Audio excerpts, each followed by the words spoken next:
19 Nocturne Boulevard. Nocturne Boulevard? Not far.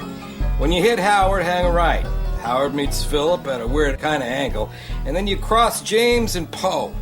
You can't miss Nocturne. It's just past the Ottoman. 19 Nocturne Boulevard. Your address for suspenseful stories of the speculative, strange, and supernatural. Tonight I bring you a trilogy for Christmas. Yes, this is 19 Nocturne Boulevard. Won't you step inside? Did you have any trouble finding it? Well, sit right down. I want to read you my favorite Christmas stories. No, don't go. Oh, please. Do I seem the type to offend with yet another rendition of A Christmas Carol? Or The Night Before Christmas? Even The Velveteen Rabbit, which is a truly disturbing tale to any small child, is far too common for this house. Indulge me, won't you? I promise I won't disappoint. I've selected 3 of my most favorite Christmas tales to share with you. And even if one is a bit romantic and sentimental, well, you have to let me be girly sometimes, right? So I'll get sentiment out of the way and move right into the more meaty stories. The first story, then, is Scruts by Arnold Bennett. Emily Wrackgarth stirred the Christmas pudding till her right arm began to ache, but she did not cease for that. She stirred on till her right arm grew so numb that it might have been the right arm of some girl at the other end of Bursley, and yet something deep down in her whispered, "It is your right arm, and you can do what you like with it." She did what she liked with it. Relentlessly she kept it moving till it reasserted itself as the arm of Emily Wrackgarth, prickling and tingling as with red-hot needles in every tendon from wrist to elbow. And still Emily Wrackgarth hardened her heart. Mine! You are mine! Presently she saw the spoon no longer revolving, but wavering aimlessly in the midst of the basin. Ridiculous. This must be seen to. In the down of dark hairs that connected her eyebrows, there was a marked deepening of that vertical cleft which, visible at all times, warned you that here was a young woman not to be trifled with. Her brain dispatched to her hand a peremptory message, which miscarried. The spoon wabbled as though held by a baby. Ah! Emily knew that she herself, as a baby, had been carried into this very kitchen to stir the Christmas pudding. Year after year, as she grew up, she had been allowed to stir it for luck. And those, she reflected, were the only cookery lessons she ever got. How like Mother. Mrs. Wrackgarth had died in the past year of a complication of ailments. Her father had died in the year previous to that of a still more curious and enthralling complication of ailments. Joss, his son, carried on the Wrackgarth works. And I kept house for Joss. I, with my own hand, made this pudding. But for me, this pudding would not have been. Fantastic! Utterly incredible. And yet so it was. She was grown up. She was mistress of the house. She could make or unmake puddings at will. And yet she was Emily Wrackgarth, which was absurd. It is doubtful whether the people of southern England have yet realised how much introspection there is going on all the time in the 5 towns. Emily was now stirring the pudding with her left hand. The ingredients had already been mingled indistinguishably in that rich, undulating mass of tawniness which proclaims perfection. But Emily was determined to give her left hand, not less than her right, what she called a doing. Emily was like that. At midday, when her brother came home from the works, she was still at it. Brought those scruts with you? That's a fact. And he dipped his hand into the sagging pocket of his coat. It is perhaps necessary to explain what scruts are. In the daily output of every pot bank, there are a certain proportion of flawed vessels. These are cast aside by the foreman with a lordly gesture, and in due course are hammered into fragments. These fragments, which are put to various uses, are called scruts. and one of the uses they are put to is a sentimental one. The dainty and luxurious southerner looks to find in his Christmas pudding a wedding ring, a gold thimble, a threepenny bit, or the like. To such foul isles, the Five Towns would say, "Bye." A Christmas pudding in the Five Towns contains nothing but suet, flour, lemon peel, cinnamon, brandy, almonds, raisins, and 2 or 3 scruts. There is a world of poetry, beauty, romance in scruts, though you have to have been brought up on them to appreciate it. Scruts have passed into the proverbial philosophy of the district. "Him's a pudding with more scruts and raisins to 'em," is a criticism not infrequently heard. It implies respect, even admiration. Joss had emptied out from his pocket onto the table a good 3 dozen of scruts. I laid aside my spoon, rubbed the palms of my hands on the bib of my apron, and proceeded to finger these scruts with the air of a connoisseur, rejecting one after another. The pudding was a small one, designed merely for herself and Joss, with remainder to the girl, so that it could hardly accommodate more than 2 or 3 scruts. I knew well enough that one scrut is as good as another, yet I did not want my brother to feel that anything selected by M would necessarily pass muster. For his benefit, she ostentatiously wrinkled her nose. By the way, you remember Albert Grapp? I've asked him to step over from Hanbridge and help eat a snack on Christmas Day. You've asked that Mr. Grapp? No objection, I hope. He's not a bad sort, and he's considered a bit of a ladies' man, you know. Ah! Emily gathered up all the scruts and let them fall in a rattling shower on the exiguous pudding. 2 or 3 fell wide of the basin. I made sure they all fit, too. Steady on. What's that for? That's for your guest. And if you think you're going to palm me or phone it in, or on any other young fellow, you're a fool, Joss Wrackgarth. I would never. Don't think I don't know what you've been after just of late. Cracking up one young sonny and then another on the chance of me marrying him. I never heard of such goings-on. But here I am, and here I'll stay, as sure as my name's Emily Wrackgarth. Joss Wrackgarth. It is difficult to write calmly about Emily at this point. For her, in another age, ships would have been launched and cities besieged, but brothers are a race apart and blind. It's a fact that Joss would have been glad to see his sister settled. Preferably in one of the other 4 towns. She took up the spoon and stirred vigorously. The scruts grated and squeaked together around the basin, while the pudding feebly wormed its way up among them. Is it me? Oh, Albert Grapp, ladies' man though he was humble of heart, and nobody knew this but himself. Not one of his fellow clerks in Clither's Bank knew it. The general theory in Hanbridge was, him's got a stiff opinion of hisself. But this arose from what was really a sign of humility in him. He made the most of himself. He had, for instance, a way of his own in the manner of dressing. He always wore a voluminous frock coat with a pair of neatly striped vicuna trousers, which he placed every night under his mattress, thus preserving in perfection the crease down the centre of each. Stop referring to yourself in the third person. No one else does. On wet days he wore a mackintosh. This, as he did not yet possess a greatcoat, he wore also, but with less glory, on cold days. He had hoped there might be rain on Christmas morning, but there was no rain. Oh, just like my luck.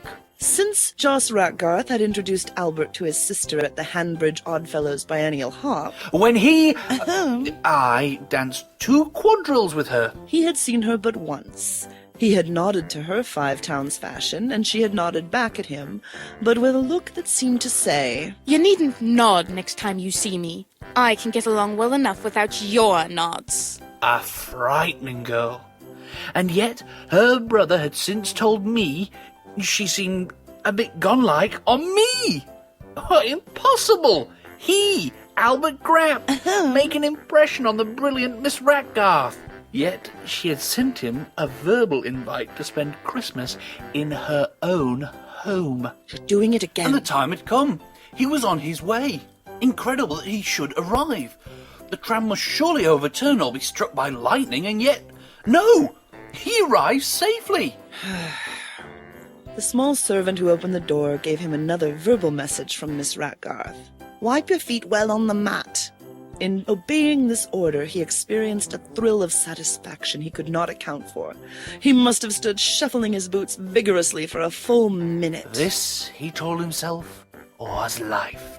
He, Albert Grapp, was alive, and the world was full of other men, all alive, and yet, because they were not doing Miss Wrackgarth's bidding, none of them really lived. In the parlor, he found Joss awaiting him. The table was laid for 3, So you're here, are you? said the host, using the 5 Towns formula. Emily's in the kitchen. Happen she'll be here directly. I hope she's tall lollish. She is, but don't you go saying that to her. She doesn't care about society airs and graces. You'll make no headway if you aren't blunt. Oh, right you are. A moment later, Emily joined them, still wearing her kitchen apron. So you're here, are you? She said, but did not shake hands. The servant had followed her in with the tray, and the next few seconds were occupied in the disposal of the beef and trimmings. The meal began, Emily carving. The main thought of a man less infatuated than Albert Grapp would have been, this girl can't cook, and she'll never learn to. The beef, instead of being red and brown, was pink and white.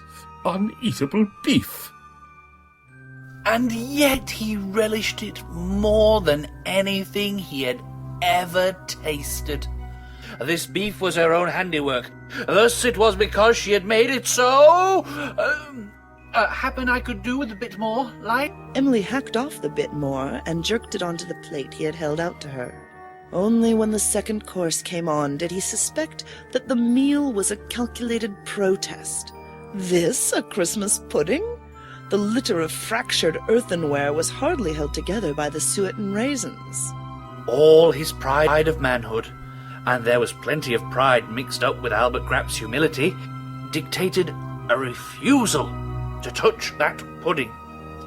Yet he soon found himself touching it, though gingerly, with spoon and fork. In the manner of dealing with scruts, there are 2 schools, the old and the new. The old school pushes its head well over its plate and drops the scrut straight from its mouth. The new school emits the scrut into the fingers of the left hand, and therewith deposits it on the rim of the plate. Albert noticed that Emily was of the new school. Oh, I give up. But might she not despise as affectation in him what came natural to herself? On the other hand, if he showed himself as a prop of the old school, might she not set her face the more stringently against him? The chances were that whichever course he took would be the wrong one. It was then that he had an inspiration, an idea of the sort that comes to a man once in his life and finds him, likely as not, unable to put it into practice. Albert was not sure he could consummate this idea of his. He had indisputably fine teeth, A proper mouthful of grinders. in local phrase. But would they stand the strain he was going to impose on them? He could but try them. Without a sign of nervousness, he raised his spoon, with 1 scrut in it, to his mouth. This scrut he put between 2 of his left side molars, bit hard on it, and, eternity of that moment, felt it and heard it snap in 2. He was conscious that at sound of the percussion, Emily started forward and stared at him, but he did not look at her. That was none so dusty. Calmly, systematically, with gradually diminishing crackles, he reduced that scrut to powder and washed the powder down with a sip of beer. While he dealt with the second scrut, he talked to Joss about the Borough Council's proposal to erect an electric power station on the site of the old gasworks down Hillport Way. He was aware of a slight abrasion inside his left cheek. No matter. He must be more careful. There were 6 scruts still to be negotiated. He knew that what he was doing was a thing grandiose, unique, epical, a history-making thing, a thing that would outlive marble and the gilded monuments of princes. Yet he kept his head. He did not hurry, nor did he dawdle.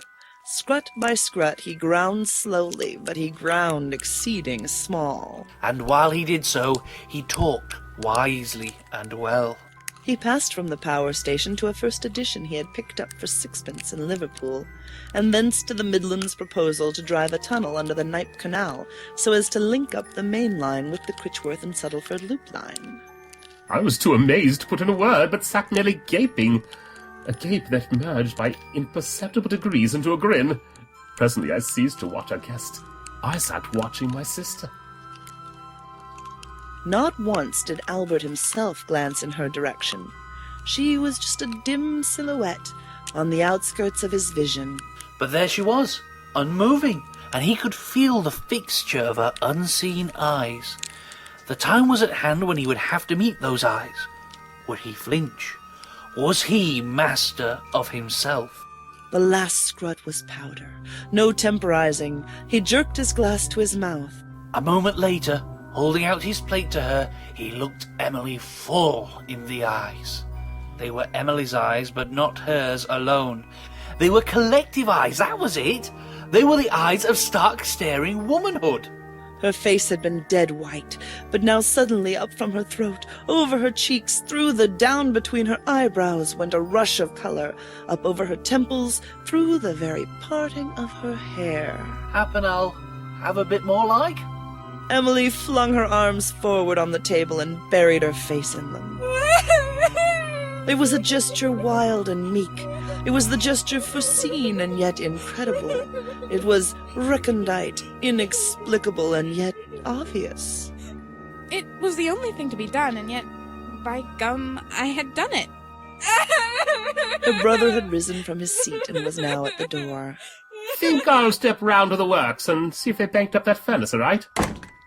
Note: the author has in preparation a series of volumes dealing with the life of Albert and Emily Grapp. Sweet romance, eh? Well, I've indulged my sentimental side. Now how about some gritty police work? Hold up.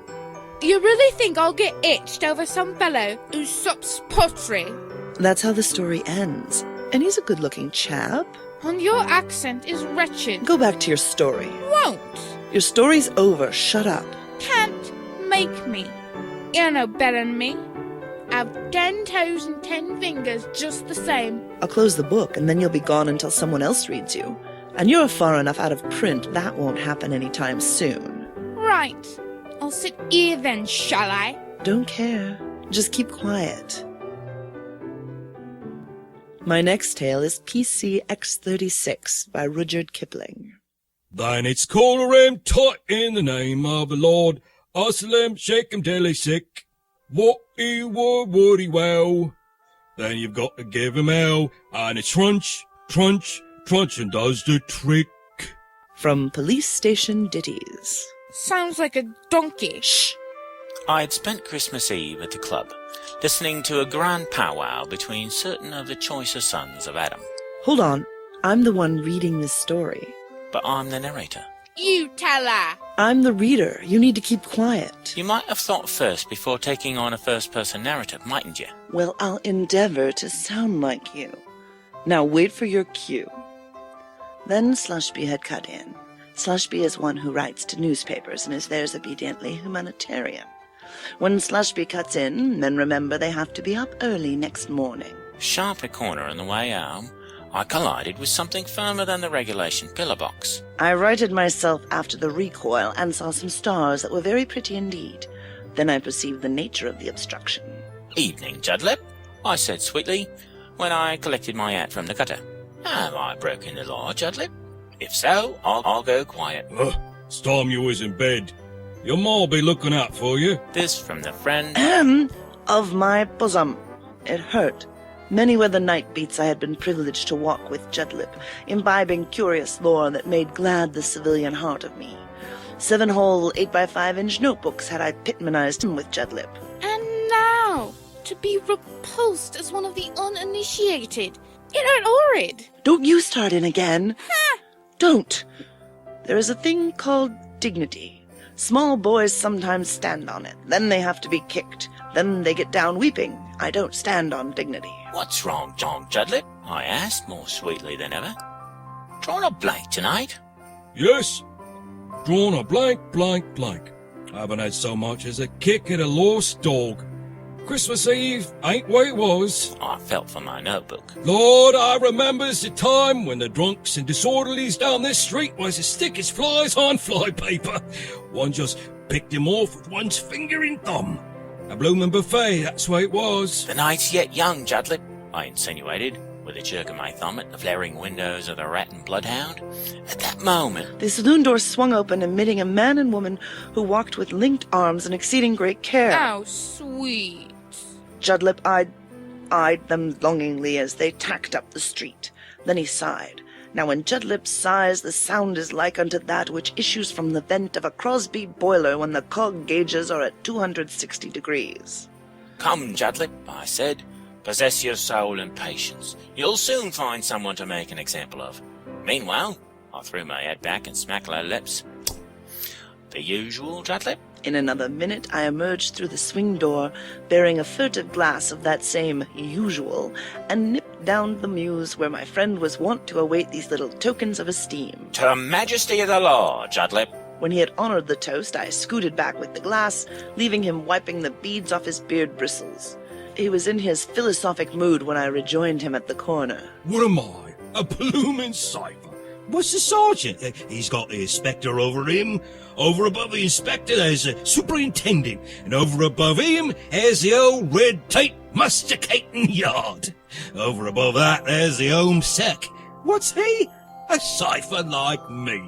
Why? Judlip looked up at the stars. Over above him's we don't know what. Something what issues its orders and regulations and divisional injunctions inscrutable like, but brimply.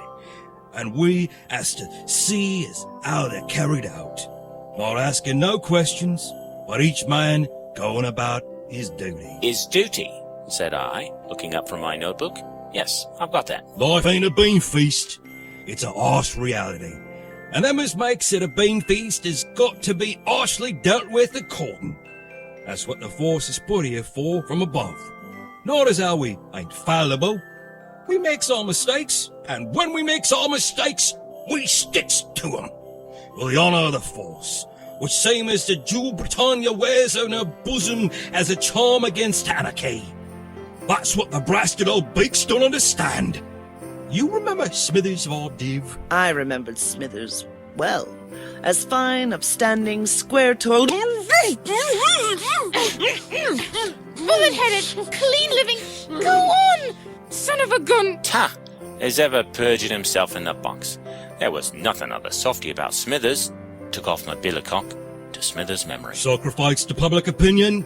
Yes. Judlip paused at the front door, flashing his light down the slot of a 2-grade Yale. Sacrifice to a parcel of screaming old women what ought to have gone down on their knees and thank God for such a protector. He'll be out in another half year. What'll he do then, poor devil? Go a bust on his conduct money and throw in his lot with the same experts what had a holy terror on him? Then Judlip swore gently. What should you do, O Great One, if ever it were your duty to apprehend him? Do? Why, you blessed innocent. You don't think I'd shirk a fair clean cop? Same time, I don't say as how I wouldn't handle him tender-like, for sake of what he was. Likewise, 'cause he'd be a stiff customated tackle. Likewise, He had broken off, and was peering fixedly upward across the moonlit street. hello? back off! I made a good go. Striking an average between the direction of his eyes, for Judlip, when on the job, has a soul-stirring squint, I perceived someone in the act of emerging from a chimney pot. Judlip's voice clove the silence. What are you doing up there? The person addressed came to the edge of the parapet. I saw then that he had a hoary white beard, a red ulster with the hood up, and what looked like a sack over his shoulder. Not so very odd to pass it round, is it? He said something or other in a voice like a concertina that has been left out in the rain. I dare say. You come on down and we'll see about that. The old man nodded and smiled. Then, as I hoped to be saved, he came floating gently down through the moonlight, with the sack over his shoulder and the young fir tree clasped to his chest. He alighted in a friendly manner on the curb beside us. Come along. Let us have a go. Judlip was the first to recover himself. Fine, let's just keep it moving. out went his right arm. And the airman was slung round by the scruff of the neck, spilling his sack on the road. I made a beeline for his shoulder blades. Burglar or no burglar, he was the best airman out, and I was muchly desirous to know the precise nature of the apparatus under his ulster. A backhander from Judlip's left caused me to hop quickly aside. The prisoner was squealing and whimpering. He didn't like the feel of Judlip's knuckles at his cervical vertebrae. What was you doing up there? Asked Judlip, tightening the grip. I'm Santa Claus, sir. Please, sir, let me go. Hold him, I shouted. He's a German. It's my duty to caution you that whatever you say now may be used in evidence against you, you old sinner. Pick up that there sack and come along with me. The captive snivelled something about peace on earth, goodwill toward men. Yes, that's in the New Testament, ain't it? The New Testament contains some uncommon nice reading for old gents and young ladies, but it ain't included in the library of the force. We confine ourselves to the Old Testament, O.T. Ought, and ought you'll get it. Up with a sack and quick march. I have seen worse attempts at a neck wrench, but it was just not slippery enough for Judlip. And the kick that Judlip then let fly was a thing of beauty and a joy forever. Frogs march him, I shrieked, dancing. For the love of heaven, frogs march him. Trotting by Judlip's side to the station, I reckoned it out that if Slushby had not been at the club, I should have not been here to see. Which shows that even Slushies are put into this world for a purpose. Oh, this is just getting silly. Only just. I should have said it's been a laugh for several miles now. Do you have some problem with a bit of a laugh? The third story I want to read is very serious. If this goes on, I won't be able to do it justice. What is it then? The Feast by Joseph Conrad. Conrad? He wrote a Christmas story? Who is this Conrad fellow? Wrote something called The Heart of Darkness. Yes, look, it's all ruined now. I'm just gonna give up and read The Night Before Christmas.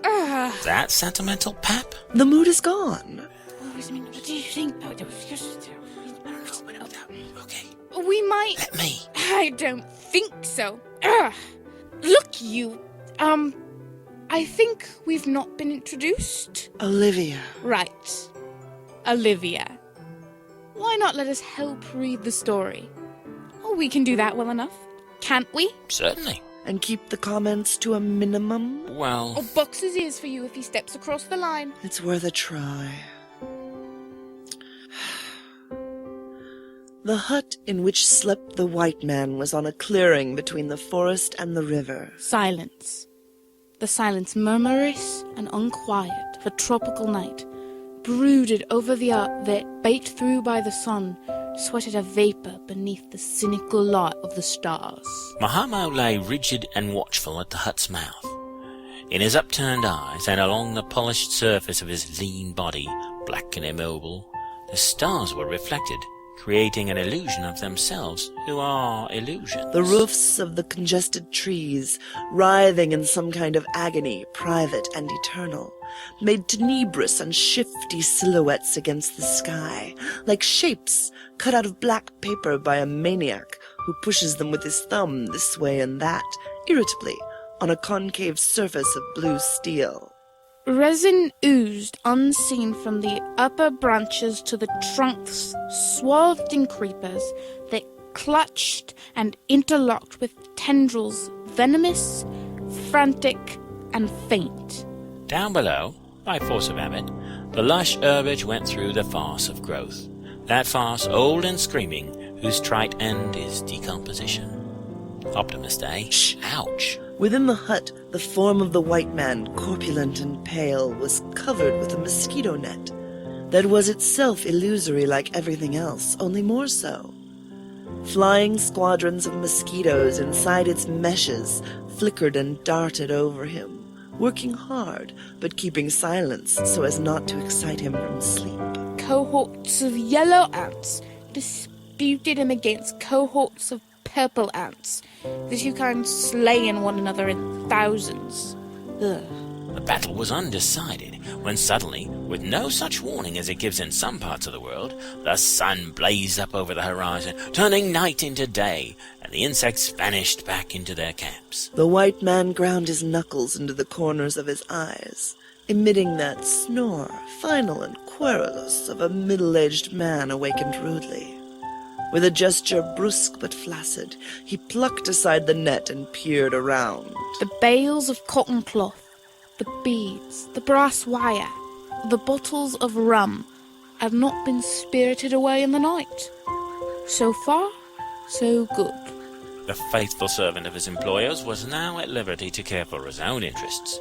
He regarded himself, passing his hands over his skin. Ah, hi, Mahamo! I've been eaten up! The islander, with one sinuous motion, sprang from the ground, through the mouth of the hut. Then after a glance he threw high his hands in thanks to such good and evil spirits as had charge of his concerns.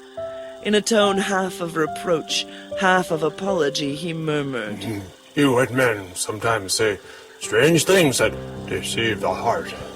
Reach me that ammonia bottle, do you hear? This is a pretty place you've brought me to. Christmas Day, too. Of all the... Yeah. I suppose it seems all right to you, you heathen, to be here on Christmas Day? We are here on day appointed, Mr. Williams. It is a feast day of your people. Mr. Williams had lain back with closed eyes on his mat. Nostalgia was doing duty to him for imagination. He was wafted to a bedroom in Marylebone, where, in honour of the day, he lay late, dozing with great contentment.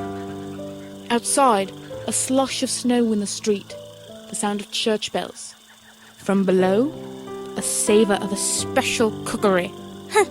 Yes, it's a feast day of my people. Of mine also. Is it, though? But they'll do business first.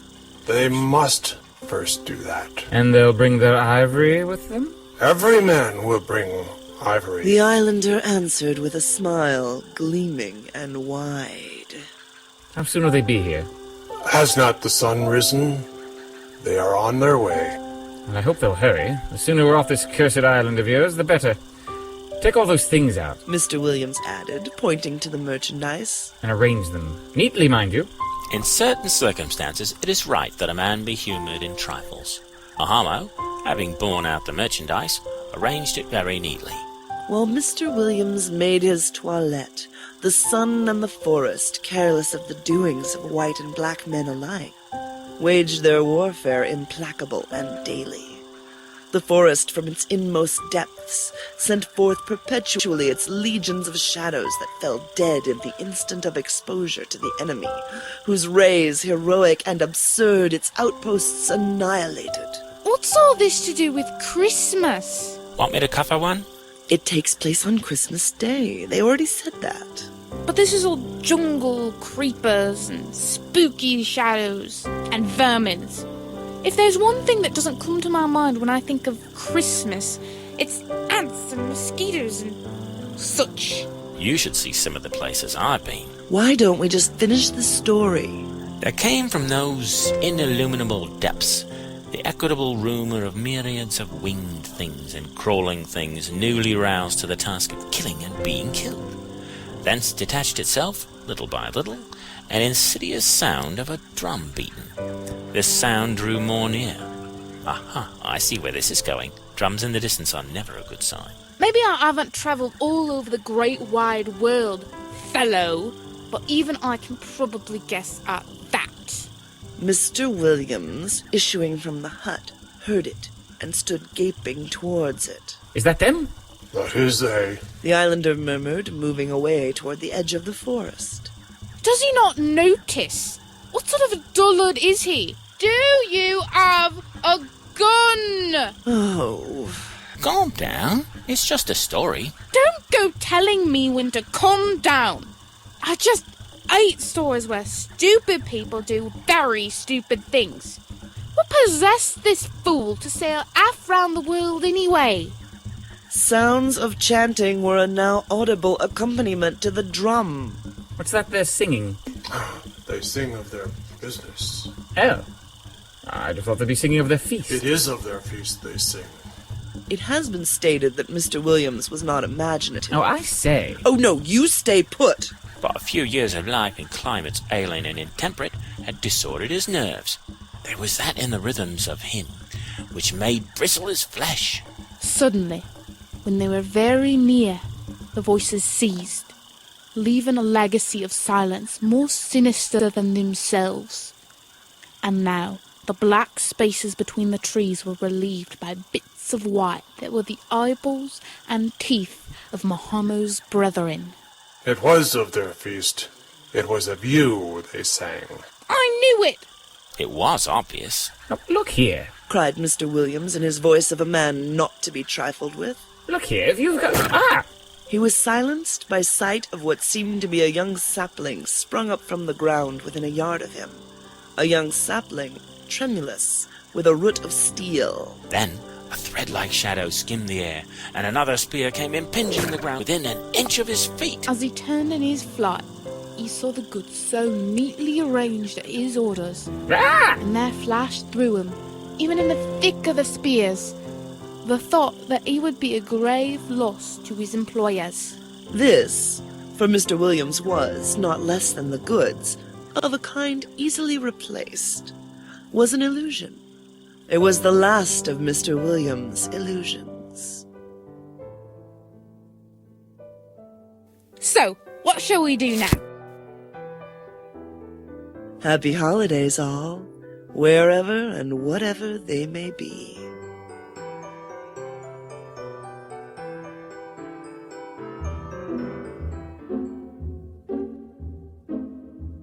Now that you know how to find us, don't be a stranger. We have enough of those already.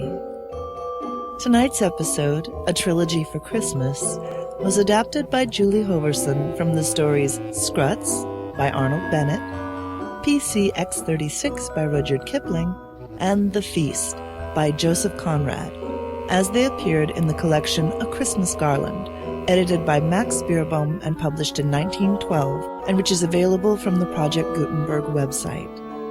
In this production, Olivia was Julie Hoverson, Emily Wrackgarth was Beverly Poole, Joss Wrackgarth was Russell Gold, Albert Grapp was Gareth Bowley, Kipling's narrator was Rick Lewis, PC Judlip was Cole Hornaday, Mahamo was Pat McNally, and Mr. Williams was Michael Coleman of Tales of the Extraordinary. Also heard, Renaud LeBoeuf. Music was found on Incompetech.com, performed by Kevin MacLeod. Sound and editing by Julie Hoverson. Some sound effects were found on Soundsnap.com. Questions, comments, we'd love to hear from you. Email us at 19nocturne@live.com or visit our website at www.19nocturneboulevard.net. This production is copyright 2008 to Julie Hoverson and Reality Productions.